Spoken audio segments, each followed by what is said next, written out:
Minsan po, makikita natin kung minsan yung mga magugulay, yung ginagawa nila sa pechay o sa repolyo, tinatanggal nila yung mga lumang layers sa mga balat, parang bago na naman. Minsan naman sa mga flower shops, tinatanggal nila yung mga nakalabas sa petal ng rose. Mukha na namang bago yung bulaklak. So anong ginagawa nila? Tulad din ng ginagawa sa mga spa, sa mga dermatologists, tinatanggal nila yung lumang skin para lumabas yung bago. Ina-exfoliate. Mabuti pa yung ating mga ninuno, alam nila nung araw, gumagamit sila ng bato, hinihilura nila ang mga balat, tinatanggal ang mga dead skin. At yung mga grabe mga cases, skin peeling ang ginagawa. Sa spiritual life, dapat din ginagawa yan. Kailangan ng constant renewal. Ang atin pong pag-aaral ngayon, exfoliate your spiritual life. Heavenly Father, we pray for a message that comes straight from your heart into ours. Suriin niyo nga po kami, Panginoon, kung may sagabal para sa inyo pong labis at tunay at makapangyarihang pagpapala. Inyo pong alisin. You gave us free will, but we surrender our will to you now, and we ask you, let your will be done. Sa aming pagsamba, Panginoon, ay pakalinisin niyo po ang aming puso. Ang aming kalooban, maging talagang tunay na sumasamba. At kung may mga nagdatingan ngayong nakikisalamuha sa amin, kunwari makikisamba, subalit nag-aantay ng chance, Lord, to take advantage of our trust. Mga nagnanakaw, nagdurukot sa mga kapatid habang kami nakikinig at nagdarasal. Lord, expose their evil intentions. And may you purify all of us so that we can come into your holy presence. Knowing, Lord, that you don't welcome any sin into your presence. Kaya patawarin niyo po kami sa aming mga kasalanan. Linisin, pakahugasan, pakadalisayin. And in the name of Jesus Christ, we reject, rebuke, drive away, and command to leave us any and all evil spirits. And evil men whose intentions are to disturb us, to take advantage of us. Lord, we commit these elements to you in Jesus' mighty name. Kayo nawa ang lubos na sumala maging sa aming lahat. And in the name of Jesus, we dare to come into your presence, to look at your face, to gaze at your beauty, to hear your powerful words that become our healing. We enter into the Holy of Holies, not bringing our own blood, but the blood of Jesus, the perfect and ultimate sacrifice for the forgiveness of our sins. And Lord, we come to you, asking you to bless us. Lift up your name. And may you use your servant as your footstool, as an instrument of your words, of your goodness. But glorify only yourself, O Father.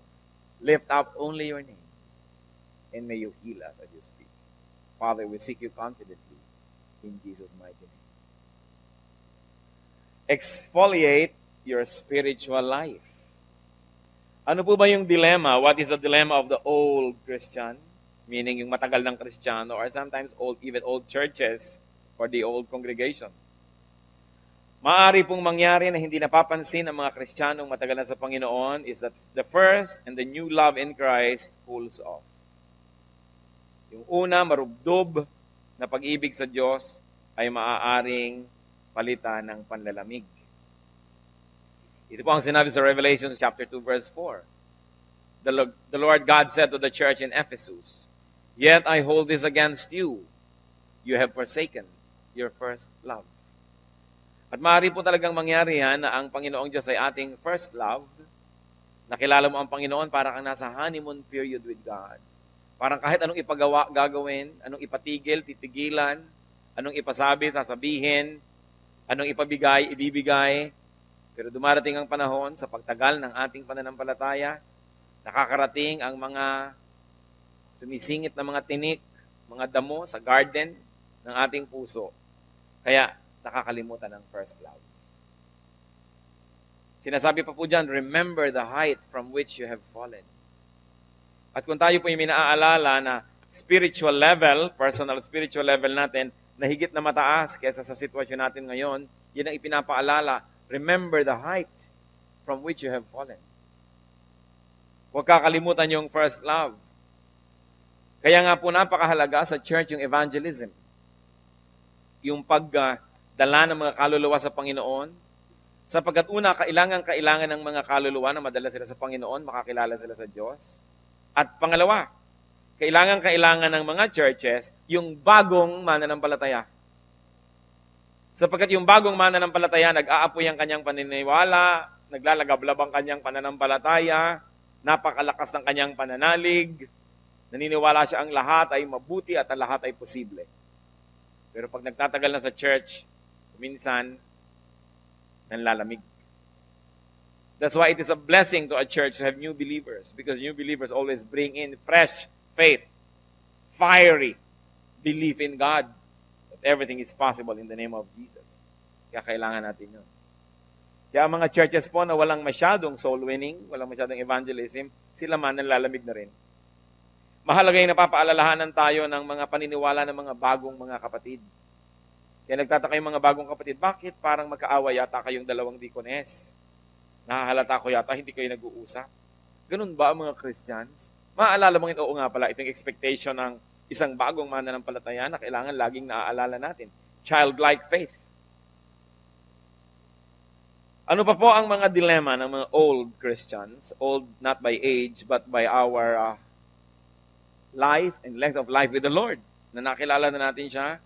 New and illicit love crowds out the love for Christ. Pwedeng masingitan. Dati, Panginoon lang, tapos nung tumagal, may iba na. Nagiging pag-ibig na rin pala natin yung ministry, yung title natin sa ministry. Nagiging pag-ibig na rin pala natin yung prominence in the church. Nagiging pag-ibig na rin pala natin yung makilala ka, kinikilala ka, hinahangaan ka. Naging pag-ibig mo na rin yung office in the church, nakikipag-awayan ka, dalawa kayong pwedeng choir director, nagkakaroon kayo ng pagtatalo, nasisingitan. At pwede pang masingitan ng iba na nagkakaroon na ka na ngayon ng sweetheart na unbeliever, nagkakaroon ka ngayon ng mga hobbies, sobra kang nalilibang sa iyong career, sa iyong trabaho, o kaya nagkaroon ng asawa, nalibang masyado sa raising a family and having children, nasingitan ng Panginoon as first love. And you know that God tolerates no rivals. Kaya nga po, ito ay paalala lalo dun sa matagal na sa Panginoon. Kasi yung bago talagang yan ay hot na hot sa kanyang pananampalataya. Kaya nakaka-bless kasama. Dun po sa parable, sa Matthew chapter 13, verse 22, tungkol sa mga seeds, meron daw seed na hindi lumago. Lumago agad, tapos biglang tumigil ang paglago. Anong problema? The one who received the seed that fell among the thorns is the man who hears the word, but the worries of this life and the deceitfulness of wealth choke it, making it unfruitful. So, lumalago agad sa Panginoon, pero hindi na tumutuloy lumago. Bakit? Nagkakaroon ng mga kaagaw ang Panginoon sa kanyang atensyon. Mga alalahanin, mga hanap buhay, mga pagpapayaman. All these are not wrong. But if they already take the place of God as number one in our lives, then they become very wrong. At tulad ng mga damo, na nakakaagaw ng nutrients sa mga tunay na tanim, binubunot yon at tinatanggal. Kaya para huwag po tayong mabunutan at matanggalan na masakit, tayo na mag-volunteer na magbunot-bunot at magtanggal-tanggal niyan para malang pacing natin yung nangyari, hindi masyadong nabibigla tayo. Dahil maaari ang Panginoon, biglang bunutin yan. Nakita niyo sa Abraham, hiningi ng Panginoong Diyos ang kanyang anak na si Isaac, i-offer mo nga sa akin si Isaac. Bakit kaya? Maaari na nagiging number one na ng buhay niya si Isaac, hindi na ang Panginoon. It is possible. And by obeying God and offering his son Isaac, napatunayan naman ni Abraham sa kanyang sarili na Diyos pa rin naman yung number one. Kaya nung napatunayan na niya at gagawin na nga niya at i-offer, pinigil naman siya ng Diyos, hindi ipinatuloy. Kasi hindi naman gusto ni Lord i-offer niya yun eh. I-offer mo lang kung natabunan na niya at naunahan ng Diyos sa iyong buhay. Pero kung hindi naman, the Lord allows us to continue to have our Isaacs. And Abraham discovered that nothing offered on God's altar can be lost. That only that which you withhold from God is being asked for, is being removed. But if it's not a hindrance to God's being number one in our lives, the Lord will not want it removed. Because God tolerates no rivals in our lives. And He deserves to be number one in our lives. So new love crowds out the love for Christ. Kung isa nag-uumpisa kasi isang ministry, ang init-init ng iyong paglilingkod, o biglang nagkaroon ka na ng ibang pag-ibig. Dati, ang haba-haba mo mag-pray, pagkatapos mag-dinner, pray na. Pero ngayon, telenovela na.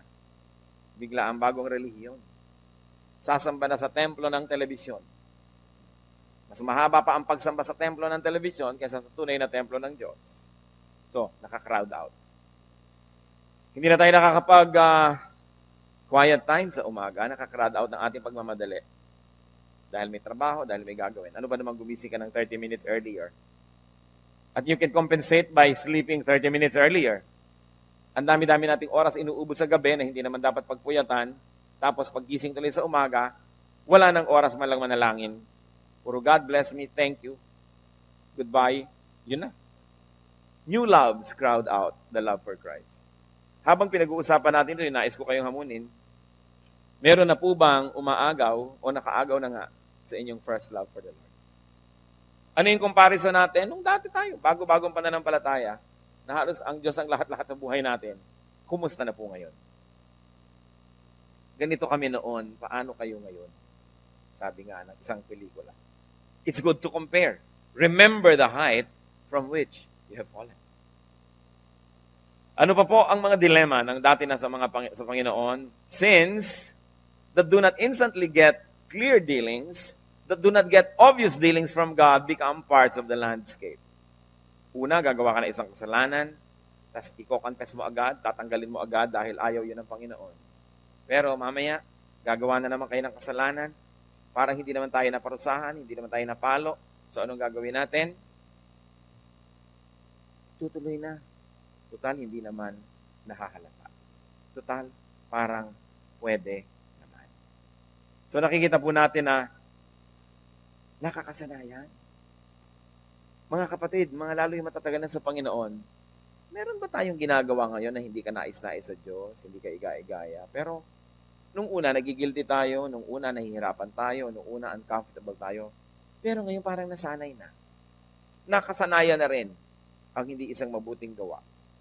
Sapagkat yan pong konsyensya, una, yan ay nagsasalita. Pero pag ating hindi dinidinig, pahina ng pahina ang boses hanggang napipipi. Hindi pwedeng asahan ang konsyensya lang. Sabi sa Bible, many people have made shipwreck of their faith by ignoring their conscience. At syempre, ang konsyensya ay namamanhid. Kahit man po ang mga daliri natin sa paa o ang ating mga sakong, pagka laging nakakaskas yan sa sapatos, nagkakakalyo, para hindi na maramdaman yung sakit. Tinatanggal naman ng mga beautician ng kalyo, para ramdaman muli ang sakit. Tutubo uli ang kalyo. Kaya nagkaka-industriya ng pantanggal ng kalyo. Kasi pabalik-balik. So, ganun din po yung una. Pagka may ginagawa tayong mali, mahapdi, masakit. Pero pag laging nangyayari yon, uma-adjust na yung konsyensya natin. Namamanhid na, nagkakakalyo na. Hindi na natin nararamdaman yung masakit. Hindi na natin nararamdaman yung mali. Kaya kumusta ang ating mga budhi? Meron po ba tayong mga gawang hindi tama na sobra na tayong nasanay? Hindi na masakit. Pero hindi nararamdaman natin ang sakit, hindi na yun mali. Para lang pong may painkiller, but the illness is still there. And it's important to feel pain because pain compels us to seek remedy. Kaya mahirap po yung hindi nalalaman na may sakit siya eh. Biglang pag nadiskubre, talamak na, grabe na. Mabuting nararamdaman mo, may sumasakit sa iyong katawan, nilalagnat ka, masakit ang iyong ulo. So, humahanap tayo ng lunas. Pero yung walang kamalay-malay, tapos bigla-bigla na lang namamatay dahil ang lala na pala niya. Yan po ang hamon ngayon. Matatapos ang taon, sabihin natin Merry Christmas, Happy New Year, etc., etc. Pero ano bang pamasko natin sa ating sarili? Ano bang pamasko natin sa ating kapwa na nakapaligid sa atin? Anong pamasko natin sa Panginoon? Exfoliate your spiritual life. Alisin yung mga hindi ka nais-nais. Kung sana nakikita lang ang kaluluwa, katulad ng nakikita natin ang ating mukha, marami siguro tayong gagawin. Tulad ng pinagagagawa natin sa ating mukha. Gumagawa ng paraan. Inaayos, nililinis, nireretoke, dinodrawingan, kung ano nang ginagawa sa mukha. Pero napakahalaga na yung ating pong kaluluwa, huwag nating pag-iwanan. Hindi ko naman sinasabing huwag yung alagaan ng mukha, huwag alagaan ng balat. Pero alam yung tao, kamamatay pa lang kung hindi dahil sa mga chemicals, kitang-kita nyo na kung anong pupuntahan ng katawan niya. Kung inaalagaan natin yung katawan na sandali lang narito, lalo namang dapat natin alagaan yung espiritu, which is forever. At dapat nating lalong alagaan yung espiritu, sapagkat yung espiritu natin, hindi yung katawan, ang nakikipag-fellowship sa Diyos. Minsan meron kang anak, pupunta sa ninang niya, anak, maligo kang mabuti, magbihis ka ng maganda, dapat mabango ka para maamoy ka ng ninang mo na tama. Kasi hindi naman ikaw yung pupunta sa ninang, yung anak mo. Ngayon po, sa ating buong pagkatao, hindi naman yung katawan natin ang nakikipag-fellowship sa Diyos yung espiritu. So, mano ba naman na ayusin natin yung espiritu natin para tuwing nakikipag-niig sa Diyos, ang Diyos ay hindi mabahuan. Ang Diyos ay hindi mapangitan, hindi ma-offend. Because what part of us fellowships with God? It is our spirit.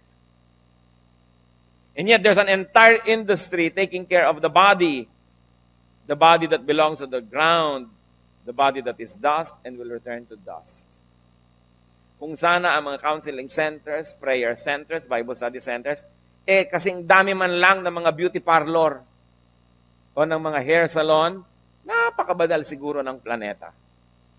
Kasi kahit saan katumingin, merong spa, may salon, merong ganitong kung ano-ano mga pangalan, yun lang ibig sabihin, linisin ang katawan. Gaano katagal ang tao nagpo-foot spa? Gaano katagal nagdadasal?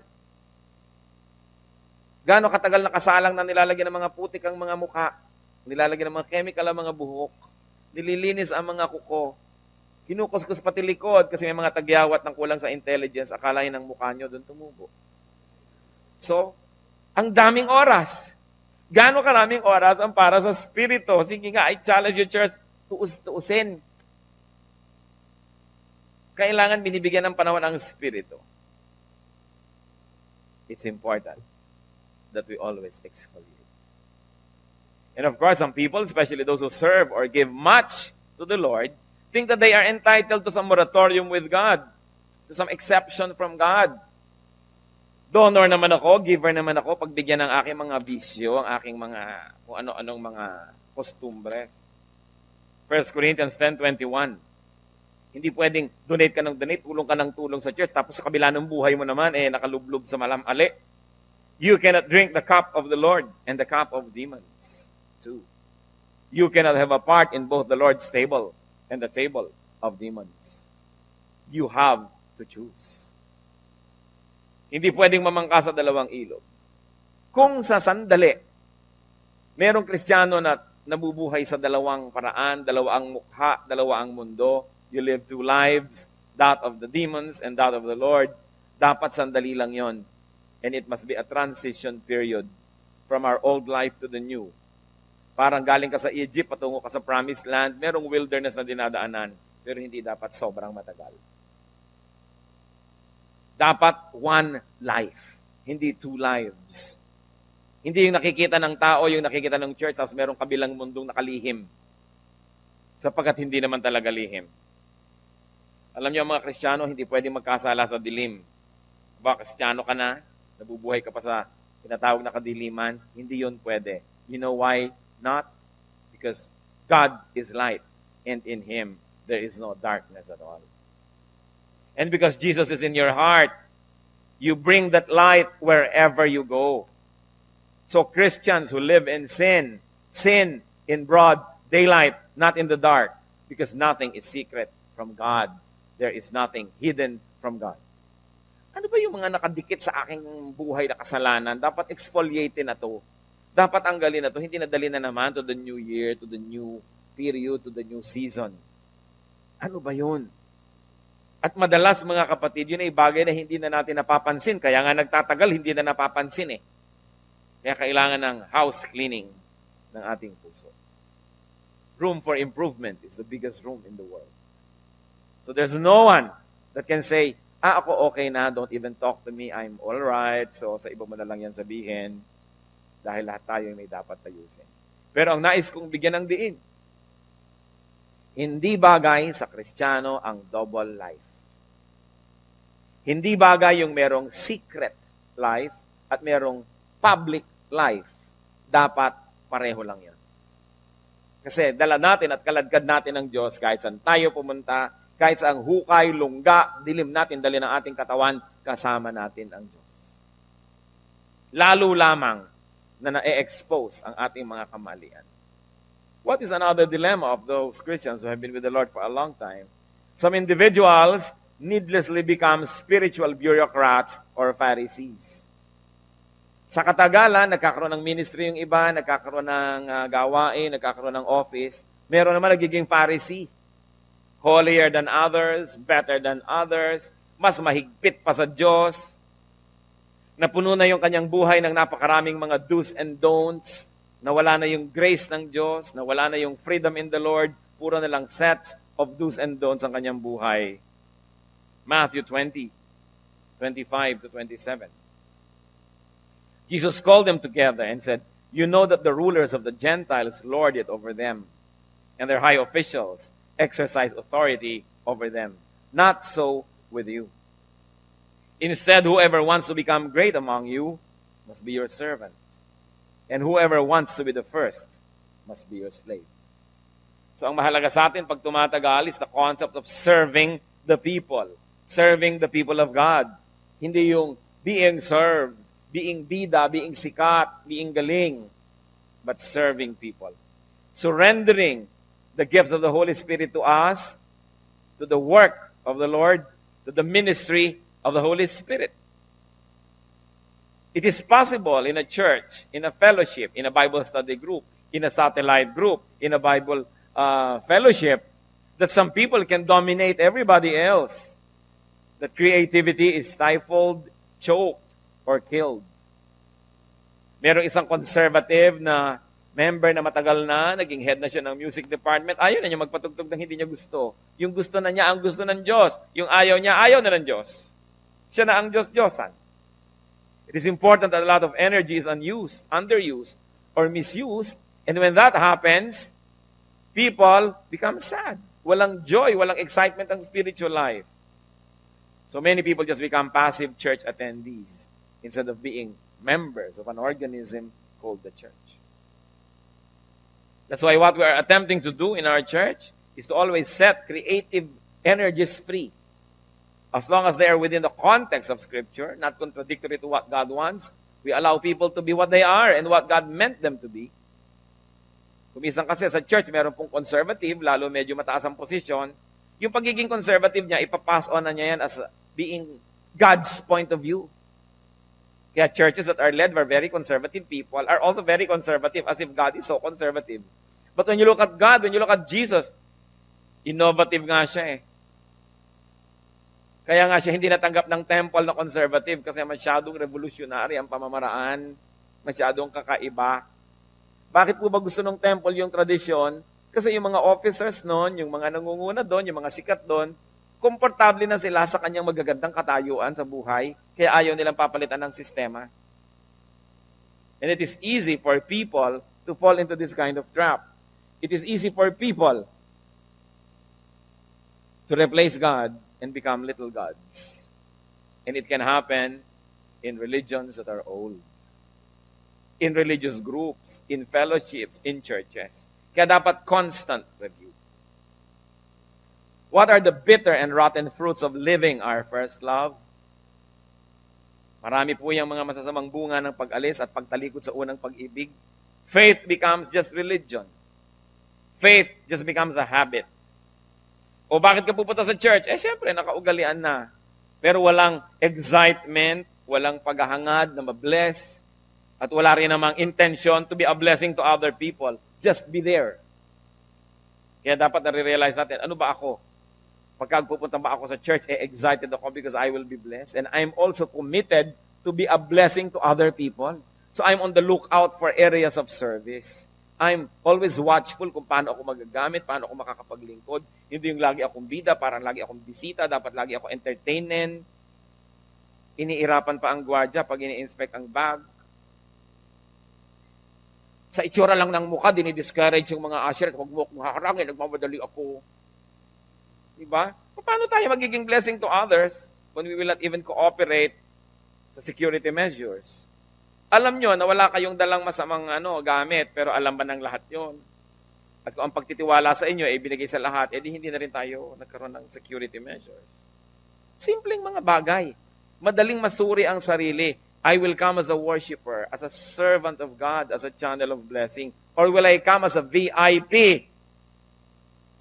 Dapat tinetest natin ating sarili. Walang VIP.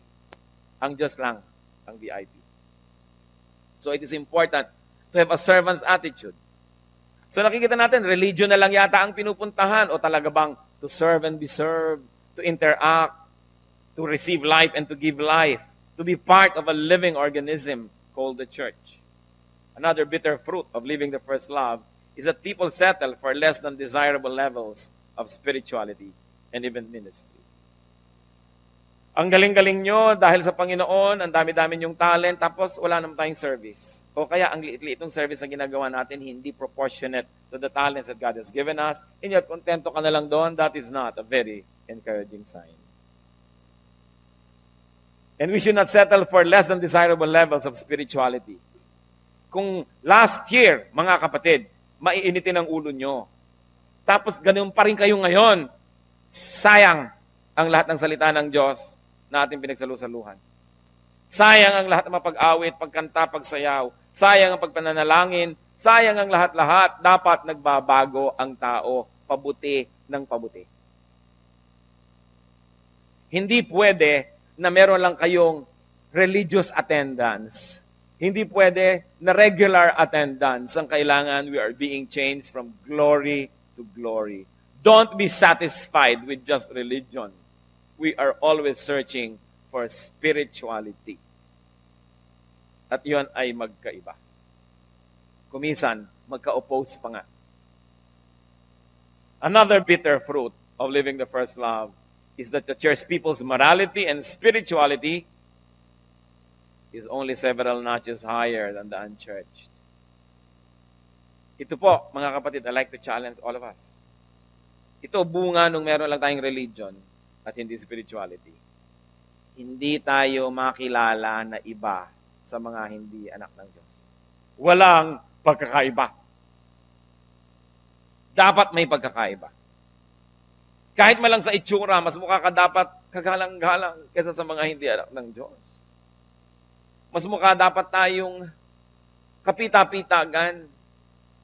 Sa ating behavior, mas seasoned ang ating language, mas appropriate ang ating behavior, less scandalous, definitely much less dapat than unbelievers. Pero ang totoo, kung minsan, higher pa yung ethical level ng mga nasa kulto kaysa nandun sa church. Magtataka ka kahit sa church lang mismo, inside the church kung minsan. Ang simple-simple mga bagay, hindi nakakapagparaanan. Umiinit agad ang ulo. Pagka hindi nakaupo sa gustong upan. Pagka hindi nasunod ang mga gusto. Pag hindi naisama ang 1,000 bata katabi niya sa loob ng adult worship. Galit sa usherette. Parang kanya na yung simbahan. Upuan ko ito kahit ano mangyari. Iniirapan yung bakit ka nakaupo dyan. Di ba ako lagi dyan? Yung, nag-church tayo, di ba? Hindi naman tayo kung ano lang na Lions Club o Upsilon Sigma Pi na meron tayong meeting. Hindi lang tayo Watch the Bird Society or Save the Whale Movement. Di ba tayo yung church? Di dapat iba ang behavior. Nakikita, nadidinig, nakaka-encourage. And we reach out to people. Lalo po pag malaki yung church, marami tayong hindi personal na kilala, we reach out to people. Eh hindi, iba darating lang dyan, yung katabi hindi man lang mangitian, nangitian nyo ba man lang yung katabi nyo na hindi yung kakilala? Eh para lang kayo nanood ng isang concert, ng isang palabas, darating, aalis, walang lang hi, hello, ganun ba mga anak ng Diyos? So paano naman yung mararamdaman ng mga bagong-bago sa pananampalataya?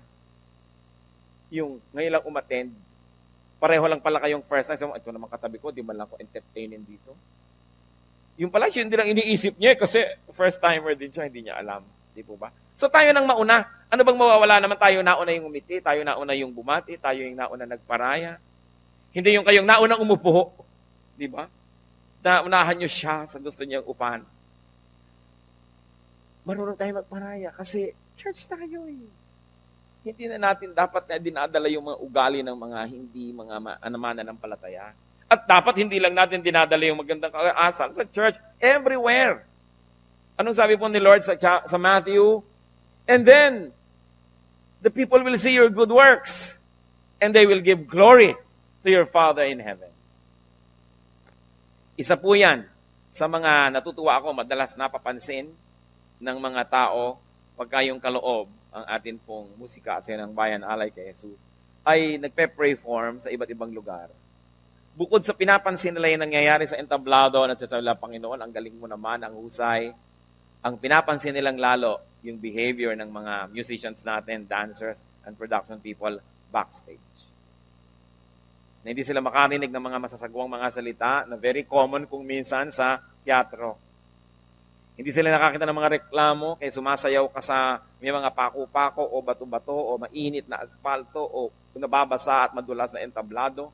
Hindi sila makakita ng reklamo. Yun ang mahalaga sa atin, Christians. What is seen backstage? Hindi lang on stage, hindi lang yung pag kami nanonood. Kasi madali namang maging conscious, madali magka-script. But God sees what is inside. Hindi tayo dapat kontento na halos kasing buti lang tayo ng ating kapitbahay na hindi mananampalataya. Dapat mas mabuti. Hindi tayo parang katulad lang ng mga taga-sanlibutan kasi tayo yung mga anak ng Diyos. So that's one danger sign when we do not make a mark, a distinction. It is dangerous. Because the Spirit must be seen, felt, heard through us. Ano po ang mga sagot natin? What are the answers to the dilemma of old Christians? And sometimes the old church. Tulad na sinasabi natin kanina pa, exfoliate. Shed off the old and uncover the new skin. Hilurin ang kaluluwa. So ano dapat po natin mga pinagagagawa? Review traditions and shed off many of them. Kaya tradition yan ng church, kaya tradition yan ng family, but very important, our own personal traditions. Ano po ba ang mga formula ng ating buhay na naging tradisyon na? Reviewin. Anong oras kayo gumigising, anong pinagagagawa natin, paano tayo natutulog, anong kinakain natin, anong pinagbibili natin sa nagpupunta ang ating mga blessings. We should review. Because it is easy to fall into the trap called tradition. Colossians 2:8. See to it that no one takes you captive through hollow and deceptive philosophy, which depends on human tradition and the basic principles of this world rather than of Christ. Kailangan po nire-review natin ang ating mga asal, yung ating mga habits. Nasubukan nyo na po bang reviewin kung paano nauubos sa inyo maghapon? Mula paggising hanggang matulog muli, ano nangyayari? Anong proportion ng mga oras? I challenge you, one time do it. Halimbawa, gigising kayo, 5 o'clock, 6 o'clock, whatever. Anong ginagawa nyo? Gaano katagal yon? Gaano katagal kang maligo? Gaano katagal kang kumain? Gaano katagal yung walang ginagawa? Gaano katagal tayo magbihis? Gaano katagal ang biyahe? Gaano katagal yung trabaho? Lahat. Tingnan nyo po kung gaano karaming oras ang napunta sa ating spirituality. Yung direct, ha? Because we can be spiritual and we can worship God through what we do and everything we do and not do. Pero yung direct spiritual feeding and growth, like prayer, Bible reading, meditation, like reviewing the day, what we did wrong. Alam niyo po ang mga nagtatanghal, mga dancer, mga artista, pagkatapos sa isang produksyon, immediately after or at least before the next presentation, may review ng previous presentation. Ano yung tama, ano yung mali, ano yung pwedeng improve. Dapat nire-review po natin na maghapon. Nire-review natin yung week, nire-review natin yung month, at ngayon nire-review mo yung year. Ano ba yung mga tama? Ano yung dapat improve? Anong mas maganda pang dapat gawin? It is all beautiful to continuously review traditions. Because the easiest way to be deceived is to be passive. And when you already have traditions and habits, you become passive. You're on automatic. Marami na tayong ginagawa na hindi na pinag-iisipan, ginagawa na lang basta. Create and invent new activities for your spiritual growth. Create and invent new ways and new things. Kung minsan may Bible study o nagba-Bible study sa bahay o sa office, sa factory, wherever, 2 taon, 3 taon, 5 taon na yung Bible study, ganun na lang ng ganun. Puro Bible study na lang, wala naman nangyayari na iba. Siyempre, we are being fed so that we can feed others. We are being strengthened so we can strengthen others. So there comes a time in the life of a Christian na ang dapat na niyang isipin, how can I serve? Tama na yung ka-attend ko. Kung uma-attend na po kayo ng Bible study ng mahigit 1 taon, lalo't mahigit 2 taon, it's high time na kayo naman ang mag-lead ng Bible study. Yung, ay, hindi ko yan magagawa. Paano ko yan? Hindi ko kaya. Kung ganyan po ang inisip nung naging instrument ni Lord para kayo i-lead, hindi kayo na-lead. Bibigyan kayo ng lesson plan, a 4-lesson plan. 4 weeks. Sasabihin niya lang sa kakilala niyo, ho, iba Bible study kita, 4 na linggo lang, ha. Basta kahit hindi ka mag-enjoy, kahit anong mangyari, basta 4 na linggo lang, pagkatapos kung ayaw mo, di wag na. Pero tapusin natin. Sa palagay nyo, meron man lang kayo matuturuan ni isa? Of course. O 2 o 3, meron. Meron. And it's good to practice and it's good to look into this. Para naman tayo maiba-iba. Hindi yung habit na lang natin na laging to be fed but we don't feed people. Habit na lang natin to be served but we don't serve. At kung sasabihin nyo, ako nagsiserve na, serve some more. Maiksi ang buhay. Samantalahin ang napakaraming kaluluwang pwedeng madala sa Panginoon. Paano kayo nagpe-pray? Lagi na lang ba ako nagpe-pray kayo? Yung pagod na kayo, antok na kayo. Haba tuloy ng prayer dahil ang amen bukas na. Nakatulugan na eh. Pagising mo, maliwanag na, ay, amen. Ang haba ng panalangin. O palitan yung habit na yon. Siguro pwedeng pagkakain nyo ng hapunan, kung magsha-shower kayo o ano man ang gagawin nyo, pagkatapos nun, pray na. Mamaya na yung TV, mamaya na yung iba, mamaya na yung basa. Hindi yung laging nasa kadulu-duluhan yung prayer kung wala ka ng energy na tira. This is what I mean. Review our habits, review our traditions, and shed them off if they don't work. Kung halimbawa, ang laging quiet time nyo sa umaga, pero lagi na lang na puputol dahil magigising na ang mga anak, magigising na si ganito, marami nang gagawin, edi ilipat nyo ng ibang oras. O agahan pa lalo ng gising. In other words, do something. But review your personal traditions and personal ways so that we can continue to grow in the Lord. Exfoliate. Kung hindi nalilimutan na pumunta sa barbero o beauty salon every month, at palagay ko, ginagawa nyo lahat dahil ayan ang mga buhok nyo naman, nasa tamang mga korte. Wala namang sumayad sa lupa. So, kung yon ginagawa regularly, di dapat ginagawa din natin regularly yung ating tungkulin sa ating kaluluwa. Kung ang mga kuko natin, ginugupitan natin at least once a week. Nagkakaroon ba tayo ng oras naman na spiritual din? Kasi body lang ng body yung pinaalagaan mabuti. It's important to invest in eternity. Sabi sa Psalm 33 verse 3, sing to Him a new song, play skillfully, and shout for joy. So pati ang hinihingi ng Diyos sa atin, mga new songs, hindi naman yun na lang ng yun ang yun. Nakikita nyo, ang Diyos hindi masyadong mahilig sa tradisyon. Gusto niya, iba, bago naman, sige. Basta hindi nababago yung kaluluwa niya, yung espiritu, yung katotohanan, yung form can change. And it's always exciting to have changes. Once in a while, you change your furniture, you rearrange your furniture. So once in a while, we rearrange our spiritual activities also. Kung hindi kayo umaattend ng mga prayer meeting, 1 taon na o 6 na buwan, umattend naman kayo. Utang na loob. Those who want to pray for others or those who want to be prayed for, wala pang 1% ang nagpupunta. At usually, ang pupunta lang yung sobrang lalim ng pangangailangan. Pag-pray niyo ho ako kasi talagang napakapanganib na ng buhay ko ngayon. Napakasarap nung may pupunta doon. Ano pong prayer request? Wala po, nandito po ako para manalangin. Sino ba ang pwedeng ipanalangin natin? Mag-volunteer ako to pray for others to be a blessing. Pag nangyayari yun, wow, church na nga tayo. Hindi lang tayo mga bunch of attendees. But we are here to serve and be served. Diba? Kasabihan nga, panapanahon lang yan. Siyempre, may panahon tayo yung nangangailangan ng ministeran. And the churches will just be too glad to minister. But what do you do when you are healthy, wealthy, and wise? Then you minister to others. Yun naman ang panahon para kayo maglingkod. Hindi yung nakikita lamang tayo pag tayo yung nangangailangan. Parang mga kamag-anak natin sa malalayong lugar, biglang nagring ang telepono, sino yan yung kamag-anak yung sa malayo? Sabi, naku, bad news to. Magkano daw? Dahil alangan namang tumatawag yan dahil nami-miss ako. Dahil love ako, tumatawag yan kasi may need. You know why we make such conclusions? Dahil bihira naman yung taong tumatawag sa iyo para ka i-bless eh. Matawagan nga si ganon, kumusta ka? Ano bang pwede ko ipag-pray sa'yo? Hindi kadalasan, pag may tumawag, uy, may kailangan kasi ako, nakakahiyaman. Talagang nakakahiya, 2 taon kung dinadidinig ang boses mo, ngayon ipaparinig mo, mangungutang ka. Ganun din naman sa prayer, hindi na pagkikita ang tao, tapos pag kami pangangailangan na, nanganganib ang buhay, heto ngayon, nandun. But of course, we're glad na nandun, kesa wala doon. Pero ang point, mga kapatid, at any given time, we are either receiving or giving. It's all right to receive from the church. The church is here to serve. But who is serving you? But other people also. Hindi man mga anghel galing sa langit ang nagbabaan para kapaglingkuran eh. Kapwa-tao mo rin. So bilang tao rin, once in a while, pupunta naman tayo para tayo yung mag-serve.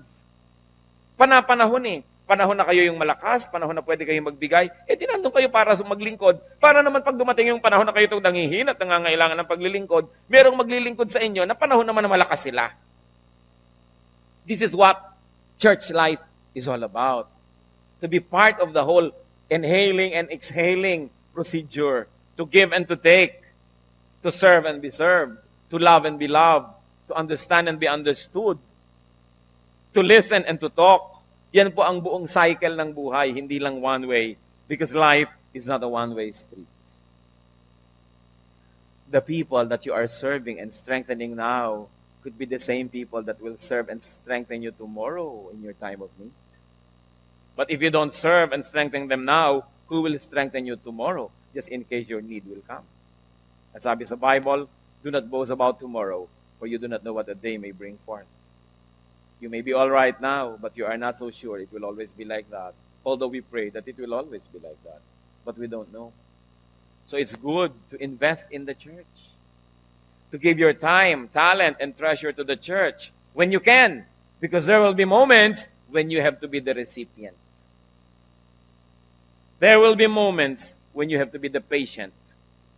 Kaya kailangan, minamahal po natin yung church. What else do we do? In order to exfoliate our spiritual lives, we review performances of people, of pastors, of committee leaders, of teams, of elders, of deaconesses, of teachers, of musicians, especially of ourselves. Nire-review din po natin dapat yung performance natin. Singer ako, pero kakanta na lang ako, ito na lang yung kanta ko, wala na bang iba?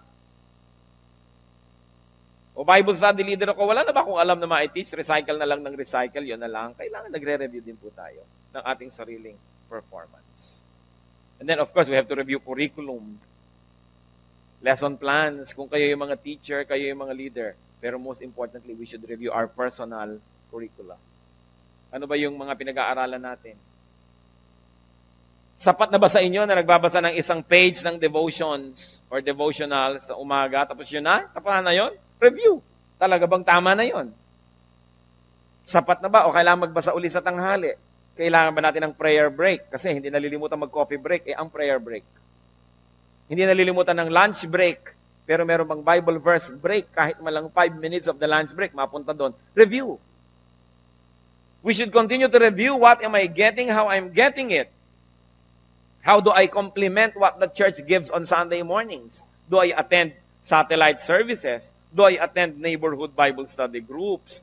Do I have another fellowship group where I can be more at ease? Kasi pag libo-libo yung mga tao sa church, I must belong to a little group. May fellowship ba ako? Sumama ba ako sa artist fellowship? Sa lawyers fellowship? Sumama ba ako sa mga walang magawa fellowship? Sumama ba ako sa I Will Survive? Ang grupo ng mga separada, abandonada? Sumama ba ako dito? Kailangan meron. Gumawa kayo ng paraan. Maghanap buhay kayo. Kasi ang dami-daming tao, people will fall in the cracks if you don't take care of yourself also. The church offers programs, activities, never-ending, a dizzying and frenzied lineup of so many activities. Ang tanong, sumasali ba kayo? Kailangan tayong gumawa ng paraan. Redeem the days, for the days are evil. We have to have more and more and more of spiritual activities. Because everywhere else and every other time, we are being bombarded by the culture of this wicked and twisted world. Kailangan magkaroon tayo ng mga antidotes dyan. Kailangan tayong gumawa ng paraan. Hindi sapat na lagi na lang kayong nililigawan, pinagsusumamuan, pinipilit, kinukumbinse para magpakabanal o gumawa ng paraan. We've got to do something ourselves. We've got to initiate. Mark 1:27. The people were also amazed that they asked each other, "What is this? A new teaching, and with authority. He even gives orders to evil spirits, and they obey him." Ang paghanga ng mga tao sa ginagawa ng Panginoon ay may kinalaman lagi sa ano to? Bago. Bagong ginagawa niya. Hindi ito yung tradisyonal Bago. Pero hindi bagong masama. Hindi bagong labag doon sa espiritu ng luma. Bagong pamamaraan. Kaya hindi tayo takot sa mga bagong pamamaraan, bagong estilo, bagong style. Ang mahalaga, hindi nagbabago yung espiritu ng ating ginagawa, and it is anchored on the rock, anchored on Jesus, and anchored on His Word. But methods, methodologies, systems can change. What else do we do? What is our answer to this dilemma? Is to get new technology. Sometimes even get new technicians. Get new tools. Get new gadgetry. Ang dami-dami-dami ng version ngayon ng mga Bibles na makakatulong para lalo nating maintindihan. Kung hindi po kayo masyadong makaunawa ng mga Mayes, Dowd, Noes, Diaz, marami namang mas mga bagong bersyon. Salita pa rin ng Diyos. Gumagamit lang ng mga makabagong wika. Huwag niyong katakutan. Sapagkat ang wika ay nagbabago. So, hindi rin tayo dapat slave ng sobrang mga makalumang versions ng Bible. Although kung nabe-bless kayo, sino ba ako para kayo pigilin? Pero hindi dapat i-condemn yung mga bagong versions. Lalo't na test nyo na, nakita nyo that the Spirit is the same Spirit, iba lang yung language. 20 years ago nga, yung grass damo kinakain ng kabayo, ngayon marijuana na yun Diba? 20 years ago, what is a chick? Isang anak ng manok. Ngayon, isang dalaga na yun na tao, chick. Dati yung bread, yung mga harina, kinakain. Ngayon, bread pera. So, nagbabago ang salita. So, hindi dapat tayo masyadong nakapako doon sa mga sinaunang mga salita dahil baka hindi na yun ang ibig sabihin ngayon, nalilito tayo. I am not saying that you should throw away your old versions. They're wonderful. They're classics. But it doesn't mean that the blessing of God is confined only to them. Dahil si Jesus nga, nung dumating ang tabi ng mga tao, bago to ba? Bago to. Hindi siya traditional. Pero ang spirito, pareho. What can we do in our spiritual lives? We should remodel, repair, and give the church a makeover. A physical makeover, and very especially a spiritual makeover. Iniiba-iba ang mga programa, iniiba-iba ang mga schedule. Nothing is sacred except the Word of God and its Spirit. So the schedule is not sacred. Kahit naging tradisyon na yun ng ilang taon, ano ba yan? If it doesn't serve us anymore, palitan ang tradisyon. Hindi natin Diyos ang tradisyon, hindi natin yan amo, yan ay ating utusan. Para sa ikabubuti natin. Ngayon, kung siya na yung nagiging amo, dapat na siyang ibahin. Many churches depreciate, degenerate, and decay over time just because people are so traditional. Diyos na ang tradisyon, nadagdagan na the fourth person. No? Yun ang tradisyon. In the name of the Father, the Son, the Holy Spirit, and tradition. Ang mga ginagawa.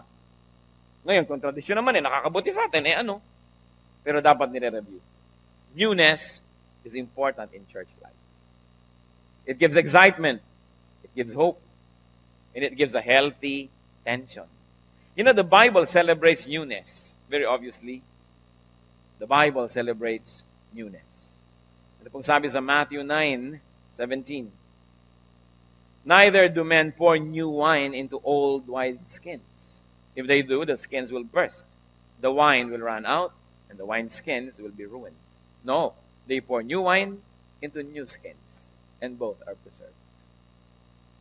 So Luke 22 verse 20, in the same way, after supper, he took the cup, saying, "This cup is the new covenant in my blood, which is poured out for you."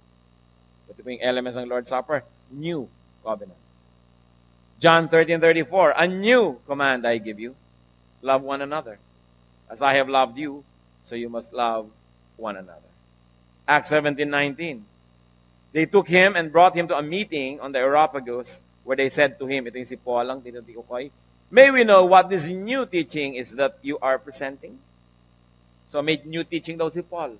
Ano yung new teaching niya? Salvation not by works, but by faith. Ano pa? that you don't have to become a Jew to be saved. Just be Christian and you will be saved. New. Alam niyo ba kung bakit hindi natanggap ng Israel ang Panginoong Yesus hanggang ngayon? Kasi nasa Old Testament pa sila, walang new. Kaya ayaw nila kay Kristo. Ang gusto nila, tradition, tradition, tradition. 1 Corinthians 5:7, get rid of the old yeast, that you may be a new batch without yeast, as you really are. For Christ, our Passover lamb, has been crucified. Well, I will not belabor the context and the exact theological values of these verses. But the important thing is, newness is a beautiful thing if it improves our spirituality. A new schedule, a new curriculum, a new lifestyle, a new way, a new habit. Yun lang siguro ang ibig sabihin ng Happy New Year. Yun siguro ang ibig sabihin natin na may bagong pag-asa. Kasi ano lang yan slogan, Happy New Year ng Happy New Year, wala namang Happy New Ways, Happy New Changes. Dapat mayroon. Romans 12:2. Do not conform any longer to the pattern of this world, but be transformed by the renewing of your mind. Then you will be able to test and approve what God's will is. It's good, pleasing, and perfect will. So mahalaga po merong renewing of our mind. Pag may nagpapayo sa inyo, sasabihin nyo, ganyan lang talaga ako. Ay wala, mahirap tayo magbago. Bakit ba lagi na lang mainit ang ulo mo? Ganyan lang talaga ako, lilipas din nyo, huwag akong pasinin. Ano, hindi ka papansinin, nasaktan mo ng damdamin ng kutakot-takot na tao, hindi ka papapansinin. Yung ganyan lang talaga ako, alisin natin yun sa ating lengguwahe. Dahil hindi tayo dapat ganyan.